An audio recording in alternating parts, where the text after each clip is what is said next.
Hello बच्चों, let's first read the question. So question में हमें क्या दे रखा है? Given below are two statement.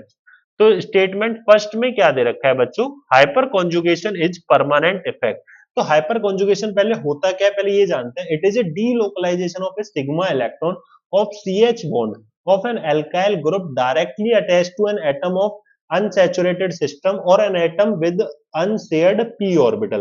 क्या हो कि भाई ध्यान से देखना, मैं आपको दिखाता हूँ इसको कि यहाँ पे CH3 मैंने आपको इस तरीके से बना दिया बच्चों। ठीक है, और ये किससे कनेक्ट हो कि ये जो है हमारे पास अनसैचुरेटेड सिस्टम से, तो अनसैचुरेटेड सिस्टम मतलब CH डबल बॉन्ड CH2, इस तरीके से हमारे पास कोई अनसैचुरेटेड सिस्टम हो। ठीक है, तो यहाँ पे क्या होगा, जो ये सिग्मा बॉन्ड है CH का, वो क्या करेगा, डीलोकलाइजेशन शो करेगा इस तरीके से। या फिर हमारे पास क्या होगा कि ये इस तरीके से ये हो गया, और डायरेक्टली अटैच्ड ही बोला था बच्चों, तो ये हमारे पास CH2 पॉजिटिव। तो यहाँ पे क्या होगा, इस तरीके से डीलोकलाइजेशन में जाता हो।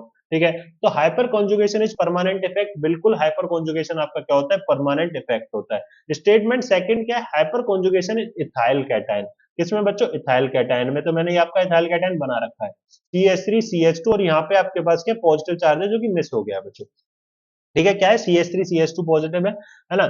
Involves the overlapping of carbon sp2 hydrogen 1s bond with empty 2p orbital of other carbon. तो यहाँ पे क्या है बच्चों, ये बात बिल्कुल गलत लिख रही है। क्या यहाँ पे लिख दिया कार्बन sp2, है ना, और इन्वॉल्व्स क्या है, हाइड्रोजन 1s है। तो ये जो कार्बन है आपका, ये जो कार्बन है कितने बॉन्ड बना रहा है, 1 2 3 4, कितने बना रहा है, 4 सिग्मा बॉन्ड बना रहा है। तो स्टेरिक नंबर क्या निकल कर आ जाएगा, स्टेरिक नंबर आ जाएगा बच्चों 4 निकल के। तो स्टेरिक नंबर अगर इसका 4 है तो हाइब्रिडाइजेशन क्या होगा, sp3। तो इस कार्बन का हाइब्रिडाइजेशन क्या, sp3। तो यहाँ पे क्या आना चाहिए था, CsP3 आना चाहिए था बच्चों। CsP3 hydrogen 1s bond with the empty 2p orbital of other carbon, इस तरीके से आना चाहिए था।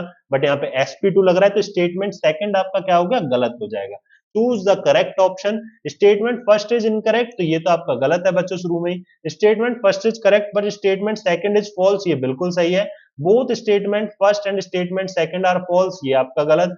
Both statement first and statement second are true, तो ये भी आपका क्या हो गया बच्चों, गलत हो गया। So option B will be the correct answer. I hope you understand it very well. Thank you.